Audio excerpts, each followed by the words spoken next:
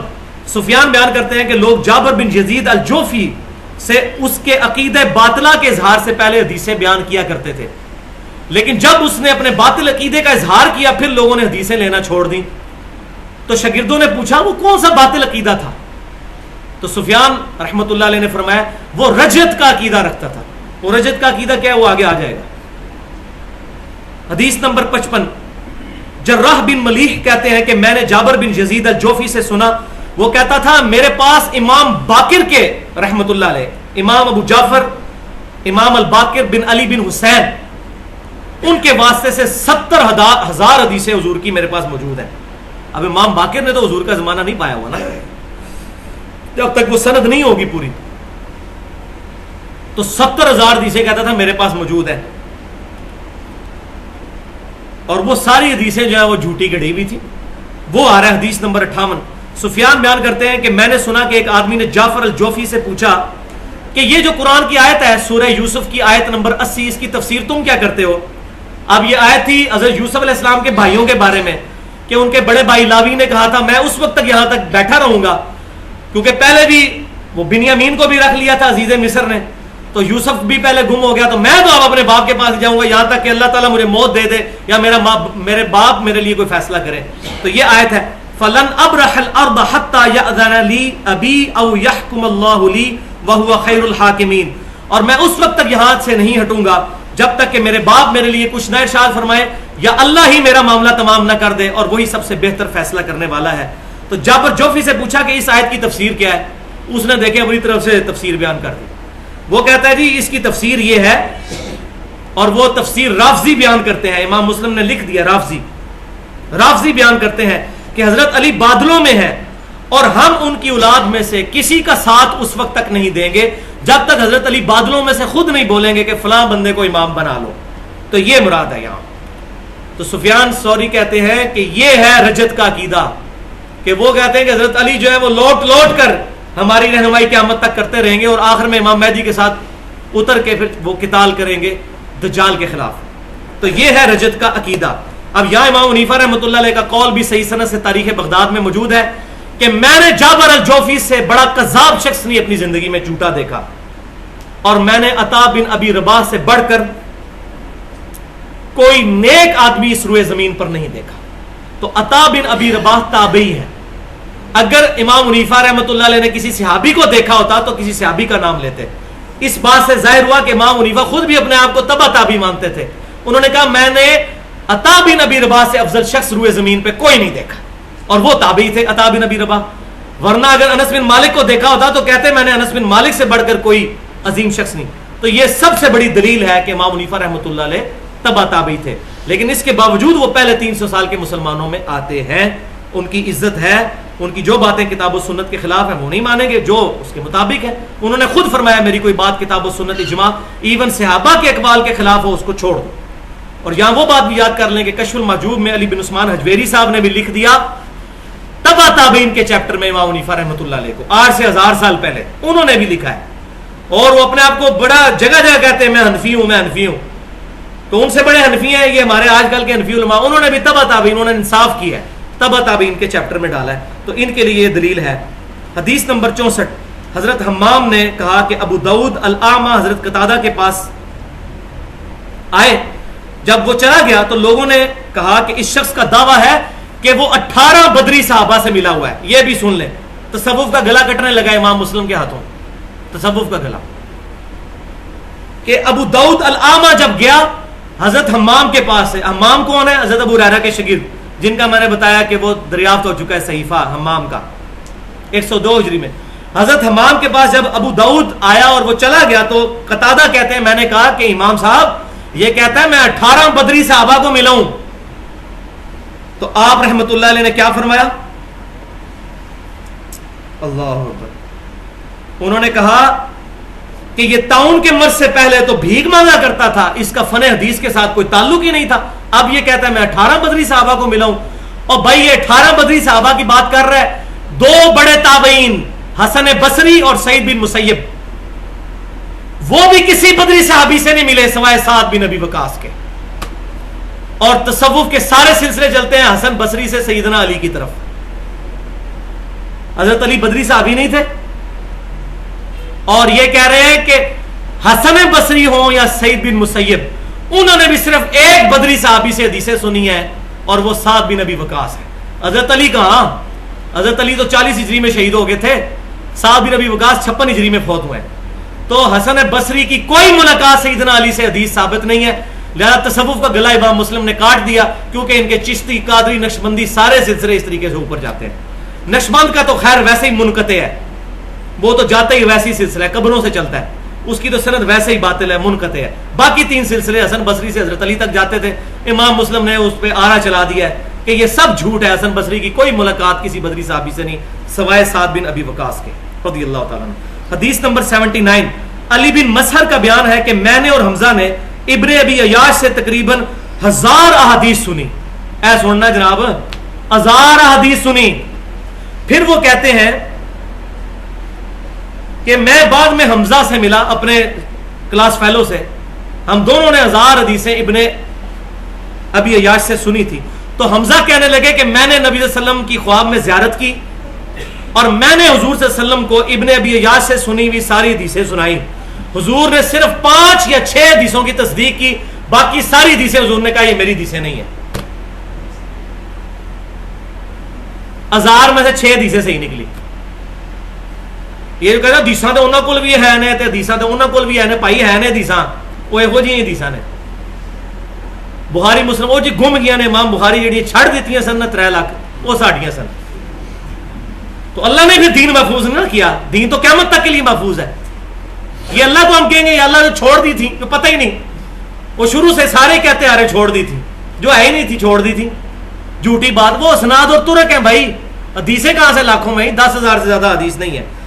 حدیث نمبر 83, ابو نعیم کہتے ہیں کہ جب معلّہ بن عرفان نے ابو وائل کے حوالے سے بیان کیا کہ وہ کہتا ہے کہ ہمارے سامنے عبداللہ بن مسعود رضی اللہ تعالیٰ عنہ جنگ صفین کے موقع پہ آ کے انہوں نے حدیث بیان کی.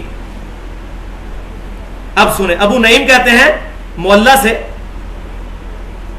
کیا ابن مسعود رضی اللہ تعالیٰ عنہ مرنے کے بعد دوبارہ زندہ ہو گئے تھے کہ وہ صفین میں آگے؟ جنگ صفین تو ہوئی ہے 37 ہجری کے اندر یا 35 ہجری کے اندر,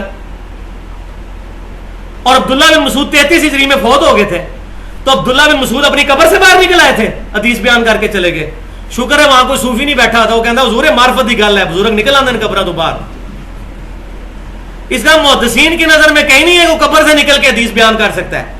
یہ نقشبندی سلسلے نے کہا ہے کہ بازید بستامی نے امام جعفر صادق کے مرنے کے 40 سال کے بعد ان کی قبر پہ جا کے ان سے بیعت کی, اور ابو الحسن خرقانی نے بازید بستامی کے مرنے کے 70 سال کے بعد ان کی قبر پہ جا کے ان سے بیعت کی.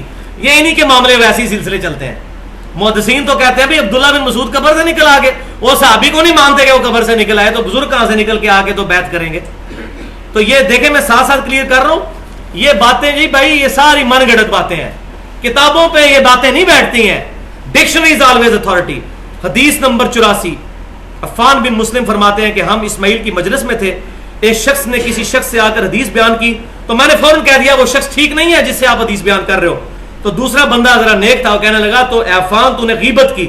تو میرے استاد اسماعیل کہنے لگے اس نے کوئی غیبت نہیں کی, اس نے حکم بیان کیا ہے اور یہ واجب ہے, بتایا جائے کون جھوٹا ہے. یہ کہتے ہیں جی مرے ہوئے بزرگوں کو کہتے ہیں ہم نہ بتائیں یہ لوگ کیا ظلم کر کے گئے ہیں, واجب ہے ہم پہ. ہاں گالی گلوچ نہیں کریں گے, ان کی غلطیاں بتائیں گے, گالی گلوچ کرنا منع ہے, غلطیاں تو بتائیں گے. پورا قرآن بھرا پڑا ہوا ہے. حضرت یوسف علیہ السلام کے بھائی پیغمبر کے بیٹے ہیں, ان پیغمبر کے بیٹوں کی کتنی غلطیاں اللہ تعالیٰ نے سورہ یوسف میں گنوائی ہیں. کافر تو نہیں تھے, مسلمان تھے, صحابہ تھے, پیغمبر کے بھائی تھے, پیغمبر کے بیٹے تھے, ان کی غلطیاں بھی بتائی ہیں. بڑی غلطیاں نہ بیان کی جائیں جی. تو غلطیاں بیان کرنا کوئی بری بات نہیں. میں نے سیدنا معاویہ رضی اللہ تعالیٰ سے جو زیادتیاں ہوئی وہ میں نے بتا دی. اس سے یہ مراد نہیں ان کو ہم گالی گلوچ شروع کر دیں, لیکن ان کی جھوٹا دفاع بھی نہیں ہم کریں گے ان کی غلطیوں کا, یا مغیرہ بن شعبہ کا یا عمر بن عاص کا. جنتی ہیں, اللہ ان کو معاف کرے, لیکن مسئلہ ہے کہ جو غلطی ہے وہ غلطی ہو. تو میں نے ڈیٹیل کے ساتھ بیان کیا اس کے اوپر پہلے بھی. اب امام مسلم اس کو کنکلوڈ کر رہے ہیں. امام مسلم فرماتے ہیں ہم نے حدیث کے راویوں کے بارے میں اہل علم کا کلام، ضعیف راویوں کی جو تفصیل بیان کر دی اور ان کی روایتوں کے ساتھ جن عیوب اور نقائص کا ذکر کیا وہ صاحب فراست کے لیے کافی ہیں. اگر وہ تمام تنقیدی اقوال نقل کیے جاتے جو راویان حدیث کے متعلق علماء حدیث نے بیان کیے ہیں تو ہماری کتاب بہت لمبی ہو جاتی. ائمہ حدیث نے راویوں کا عیب کھول کر بیان کر دینا ضروری سمجھا، اور جب ان سے اس کے بارے میں فتویٰ لیا گیا تو انہوں نے فتویٰ بھی دیا کہ عیب بیان کرنا ضروری ہے. اور یہ بڑا اہم کام ہے کیونکہ دین کی بات جب بھی نقل کی جائے گی وہ تین چیزوں سے خالی نہیں ہوگی. یہ جناب اب پھکی آ رہی جو کہہ رہے ہیں جی ضعیف حدیثیں بھی لے لی جائیں اعمال کے اندر، فضائل اعمال اسی بنیاد پہ لکھی ہوئی ہے نا. یہ سنیں امام مسلم کیا فتویٰ دے رہے ہیں کہ حدیث کی وجہ سے تین چیزیں لی جائیں گی. نمبر ایک، یا تو حدیث کسی چیز کو حلال اور حرام کرنے کے بارے میں ہوگی. نمبر دو، یا حدیث کسی نیکی کے بعد کے حکم اور کسی برائی کی ممانعت کے لیے ہوگی. نمبر تین، یا حدیث ترغیب اور ترہیب کے لیے ہوگی. ترغیب کیا؟ نیک اعمال کے فضائل بیان کر کے لوگوں کو قائل کرنا، اور ترہیب وعید بیان کرنا. تو کہتے ہیں ان تینوں معاملوں میں حدیث ہوگی، لہذا حدیث صحیح ہونی چاہیے. اس بات سے پتہ چلی کہ فضائل کے اندر بھی ضعیف حدیث امام مسلم رحمۃ اللہ علیہ کے نزدیک ایکسیپٹیبل نہیں ہے. جب حدیث کا کوئی راوی خود سچا اور امانت دار ہو، آپ کہہ رہے ہیں چاہے جتنا مرضی نیک ہو، اگر اس نے غلط حدیثیں بیان کی ہیں وہ بھی فارغ ہو جائے گا. جب حدیث کا کوئی راوی خود سچا اور امانت دار نہ ہو اور پھر وہ روایت بھی بیان کرے اور بعد والے لوگ اس راوی کی خرابی کے باوجود دوسرے لوگوں کو جو اس کو غیر ثقہ کے طور پر نہ جانتے ہوں اس راوی کی کوئی روایت بیان کر دیں اور اس کے احوال پر کوئی تنقید اور تبصرہ نہ کریں، تو ایسے علماء دراصل مسلم عوام الناس کے ساتھ خیانت کر رہے ہیں اور دھوکہ دے رہے ہیں. کیونکہ ان احادیث میں بہت سی احادیث من گھڑت ہوں گی اور عوام کی اکثریت راویوں کے احوال سے ناواقفیت کی بنا پر ان حدیثوں پر عمل کرنا شروع کر دے گی، اور اس طریقے سے اس تمام کا گناہ اس راوی پر بھی ہوگا جس نے یہ حدیث بیان کی ہے. صحیح احادیث جن کو معتبر اور ثقہ راویوں نے بیان کیا ہے اس قدر کثرت کے ساتھ موجود ہے کہ ان کی موجودگی میں ان باطل اور من گھڑت حدیثوں کو مطلقاً ضرورت ہی باقی نہیں رہتی بیان کرنے کی. اس تحقیق کے بعد بھی میں نہیں سمجھتا، یہ آخری جملے ہیں ان کے.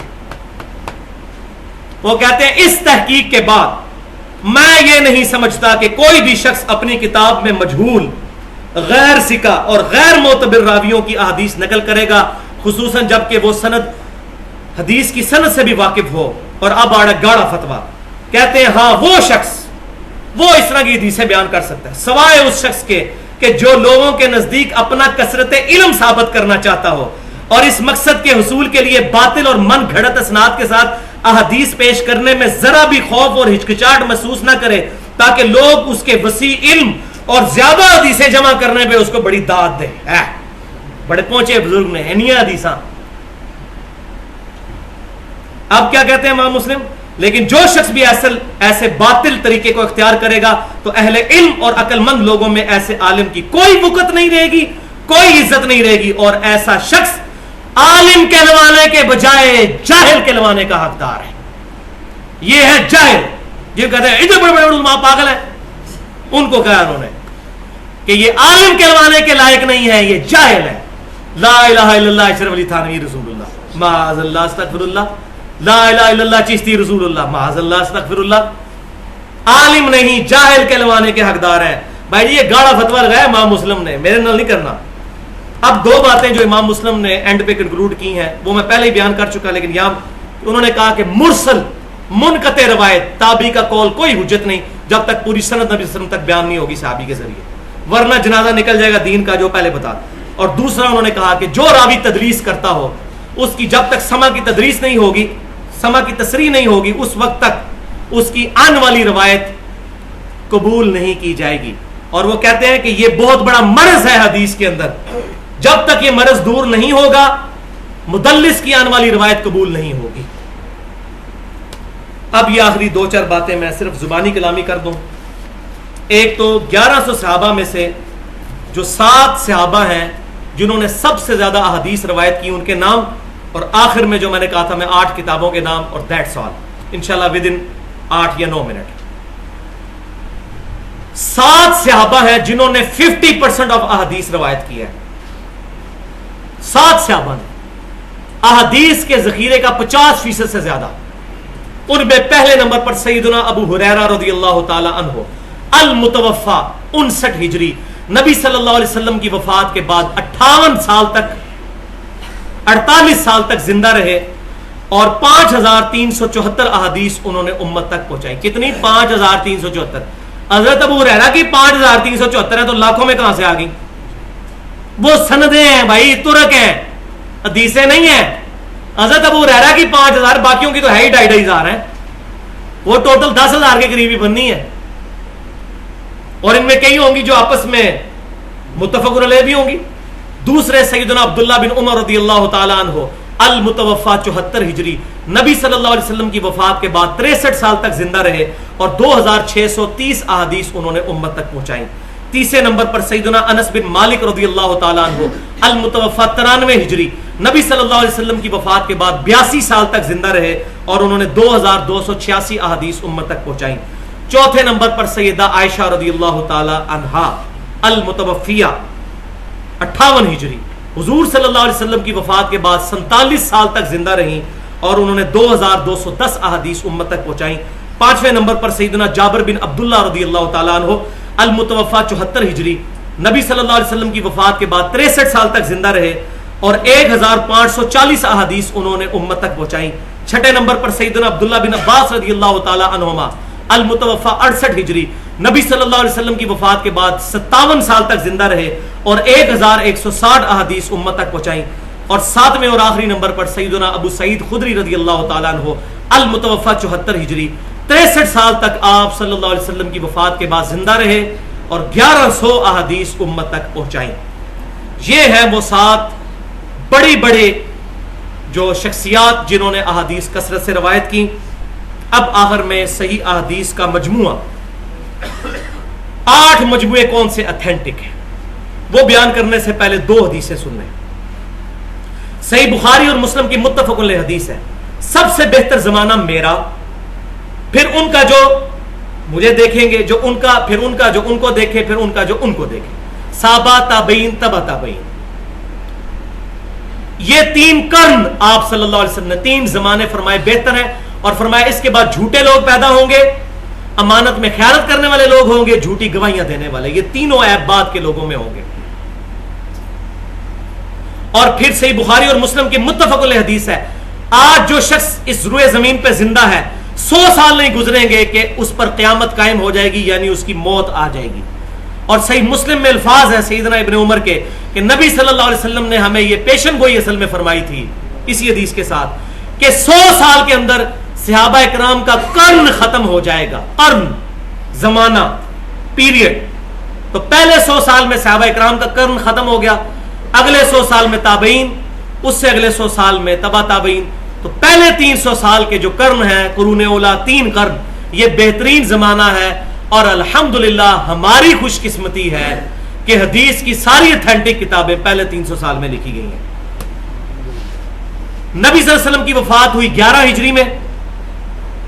11 میں 300 جمع کریں، 311 کے اندر اندر سارے محدثین فوت ہو گئے جنہوں نے حدیث کی کتابیں لکھی، زندہ نہیں تھے، اس سے پہلے ہی فوت ہو گئے. آخری صحابی فوت ہوئے ابو طفیل عامر بن واصلہ رضی اللہ تعالیٰ عنہ المتوفا 110 ہجری.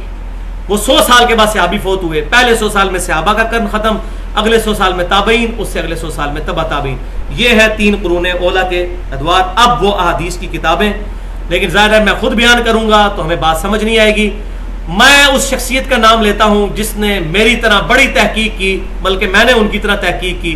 ان کی زندگی میں تصوف کا دور بھی گزرا، پھر اللہ نے ان کو ہدایت دی اور انہوں نے اپنی زندگی کی آخری کتاب لکھی حجت اللہ البالغہ، شاہ ولی اللہ دہلوی رحمۃ اللہ علیہ المتوفا 1176 ہجری. مجھے بھی میسج آ رہے ہوتے ہیں شاہ ولی اللہ نے انفاس العارفین میں فلاں لکھ. بھائی شاہ ولی اللہ نے اپنی تمام شرکیہ کتابوں سے توبہ کی ہے.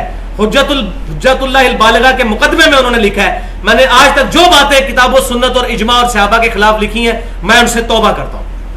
شاہ ولی اللہ کی ساری کتابیں ریجیکٹڈ ہے اس سے پہلے کی جو صوفی پیش کرتے ہیں. حجت اللہ البالغہ میں انہوں نے لکھا ہے امت کی سب سے بڑی بدعت 4 صدی میں شروع ہوئی اماموں کی اندھی تقلید، اور اس نے امت کا جنازہ نکالا ہے. اور کہتے ہیں شاہ ولی اللہ کہتے تھے میں حنفی ہوں، تو حجت اللہ البالغہ میں انہوں نے کیا لکھا؟ پھر انہوں نے لکھا کہ یہ جو لوگ اجمیر شریف جا کے اپنی منتیں پوری کر رہے ہیں یہ لوگ مشرکین مکہ سے بھی بدتر ہیں، لیکن ہم ان کو کافر اس لیے نہیں کہتے کہ یہ لوگ تو کلمہ گو ہیں، ان کا کلمہ ہمیں روکتا ہے، ورنہ ان کا تو گناہ زنا سے بھی بڑھ کر ہے اور مشرکین مکہ کے بھی ان معاملات سے بڑھ کر ہے۔ یہ شاہ ولی اللہ حجت اللہ البالغہ میں انہوں نے احادیث کی کتابوں کے 4 طبقات بتائے ہیں، اور چوتھے طبقے میں صوفیاء کی کتابیں ڈالی ہیں، کہتے ہیں ان کی تو کوئی اتھینٹسٹی نہیں ہے، اور کہا کہ پہلے 2 طبقوں کی 8 کتابوں پر امت کا اتفاق ہے، اور ان میں سے بھی پہلی 2 کتابیں ہی ایسی ہیں جو 100% صحیح ہیں، صحیح بخاری اور صحیح مسلم۔ اور شاہ ولی اللہ دہلوی نے لکھا اس پہ امت کا اجماع ہے کہ صحیح بخاری اور مسلم کی تمام متصل الاسناد مرفوع احادیث قطعی الصحت ہے، اس پہ امت کا اجماع ہے۔ پھر وہ کہتے ہیں کہ صحیح بخاری اور مسلم کا باقی کتابوں سے موازنہ کرواؤ تمہیں بعد المشرکین نظر آئے گا۔ پھر انہوں نے امام حاکم کو بھی بیچ میں جو ہے وہ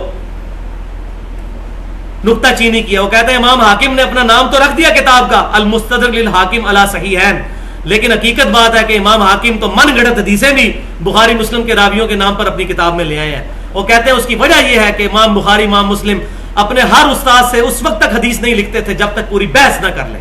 یہ نہیں کہ امام بخاری کا وہ راوی ہے اس سے جو حدیث ہوگی وہ ٹھیک ہوگی، ہو سکتا ہے آخری وقت میں اس کا حافظہ کمزور ہو گیا، اس وقت امام حاکم نے روایت لی ہو، تو کہتے ہیں نہیں حاکم میں لکھی ہوئی ہے تو حاکم بخاری مسلم کی شرط پہ ٹھیک ہے، سارا نہیں، 50% حاکم ٹھیک ہے، 50% ان کی احادیث ضعیف اور من گھڑت بھی ہیں۔ تو وہ 8 کتابوں کا تعارف آپ سن لیں۔ اب میں تمام کتابوں کے نام، ان کے مصنفین کے نام، ان کے سن وفات، تینوں چیزیں بتاؤں گا تاکہ پتہ چل جائے کہ 311 ہجری کے اندر سارے لوگ فوت ہو گئے تھے۔ یہ مبارک دور میں 8 کتابیں لکھی گئی ہیں۔ پہلی کتاب صحیح بخاری، امام ابو عبداللہ محمد بن اسماعیل بخاری رحمۃ اللہ علیہ، المتوفى 256 ہجری، 7397 احادیث کا مجموعہ صحیح بخاری شریف جمع فرمایا۔ دوسرے نمبر پر صحیح مسلم، امام ابو الحسین مسلم بن حجاج قشیری رحمۃ اللہ علیہ، المتوفى 261 ہجری، 7563 احادیث کا مجموعہ صحیح مسلم شریف جمع فرمایا۔ اور بخاری اور مسلم ہی صحیح ہیں، باقی جتنی کتابیں ہیں ان میں 80% احادیث صحیح ہیں، 20% ضعیف بھی ہیں، لیکن اس میں تمام احادیث صحیح ہیں، اقوال اس میں بھی ضعیف ہیں، احادیث ساری صحیح ہیں۔ اور بخاری اور مسلم جس حدیث پر متفق ہو جائے اس حدیث کو کہتے ہیں متفق علیہ۔ 1906 احادیث متفق علیہ ہیں، جو فواد عبد الباقی نے اللؤلؤ والمرجان کے نام سے علیحدہ سے چھاپ دی ہے، انہوں نے لکھی اور وہ اردو میں بھی مل جاتی ہے، ٹرانسلیشن ہوگی۔ اب یہ مزے کی بات سن لیں کہ اگر تکرار نکال دی جائے تو صحیح بخاری میں 4000 حدیثیں ہیں، صحیح مسلم میں 4000 حدیثیں ہیں، اور ان 4 میں سے بھی 2000 متفق علیہ ہیں، یعنی 50% احادیث بخاری اور مسلم کی متفق علیہ ہیں۔ یہ بہت بڑی خوش قسمتی ہے۔ اور یہاں پر وہ 6 حدیثیں بھی متفق علیہ ہیں جس میں نماز کا طریقہ ہے، جس پہ انڈیا پاکستان کی اکثریت طریقے پہ نماز نہیں پڑھ رہی، جو ہمارا پمفلٹ آپ ahlsunnatpak.com سے ڈاؤن لوڈ کر کے پڑھ لیں۔ یہ ہوگی بخاری مسلم۔ تیسرے نمبر پر جامعہ ترمذی، امام ابو عیسیٰ محمد بن عیسیٰ ترمذی رحمۃ اللہ علیہ، المتوفى 279 ہجری، 3956 احادیث کا مجموعہ جامعہ ترمذی جمع فرمایا۔ چوتھے نمبر پر سنن ابی داؤد، امام ابو داؤد سلمان بن اشعث رحمۃ اللہ علیہ، المتوفى 274 ہجری، 275 ہجری، 5274 احادیث کا مجموعہ سنن ابی داؤد جمع فرمایا۔ پانچویں نمبر پر سنن نسائی، امام احمد بن شعیب نسائی رحمۃ اللہ علیہ، المتوفى 303 ہجری، 311 کے اندر ہی، 5761 احادیث کا مجموعہ سنن نسائی جمع فرمایا۔ چھٹے نمبر پر سنن ابن ماجہ، امام محمد بن یزید ابن ماجہ رحمۃ اللہ علیہ، 4341 احادیث کا مجموعہ سنن ابن ماجہ جمع فرمایا۔ یہ ہے کتب ستہ، سیاہ ستہ نہیں کہنا چاہیے، صحیحین ہے بخاری مسلم، کتب ستہ، یہ ہے سنن اربع 4، کیونکہ ان میں ساری حدیثیں صحیح نہیں ہیں، 80% صحیح ہیں، 20% ضعیف ہیں۔ اور آخری 2 کتابیں ہیں الموطا امام مالک، حدیث کی پہلی کتاب جو باقاعدہ طور پر اسٹیبلش ہوئی، امام مالک بن انس رحمۃ اللہ علیہ، المتوفى 179 ہجری، 1720 احادیث اور روایات کا مجموعہ الموطا امام مالک جمع فرمایا۔ اور 8ویں حدیث کی سب سے بڑی کتاب مسند امام احمد، امام احمد بن حنبل رحمۃ اللہ علیہ، المتوفا 241 ہجری 27,647 احادیث کا مجموعہ مسند امام احمد جمع فرمایا. یہ ہیں 8 صحیح احادیث کی کتابیں جو اتھینٹک ترین ہیں, اور ان میں بھی بخاری اور مسلم ٹاپ آف دا لسٹ ہیں. کہنے رہی حدیث دیاں بڑیاں کتاباں نے, بھائی پہلے بخاری مسلم تو پڑھ لو نا, باقی چیزیں. تو میں کہتا ہوں یہ 3 کتابیں جو ہیں مسلمانوں کا ٹچ سٹون ہے, کسوٹی ہیں, قرآن پاک کے بعد صحیح بخاری اور صحیح مسلم. ایز فار ایز عقائد آر کنسرنڈ, قرآن پاک از اے پرفیکٹ بک, یہ کوئی حدیث کی محتاج نہیں ہے. اور ہمارے جو باقی معاملات ہیں, اخلاقیات ہیں, اعمال ہیں, ان کی ڈیٹیل صحیح بخاری اور صحیح مسلم, اور اس کے بعد بھی باقی کتابوں سے. اللہ تعالیٰ سے دعا ہے جو حق بات میں نے کہی ہمارے دلوں میں راسخ فرمائے. اگر میرے منہ سے جذبات میں کوئی غلط بات نکل گئی تو اللہ تعالیٰ ہمارے دلوں سے اس کو محو کر دے. محفل سے اٹھنے کی دعا ہے. سبحانک اللہم و بحمدک, اشہد ان لا الہ الا انت, استغفرک و اتوب الیک, وما علینا الا البلاغ المبین.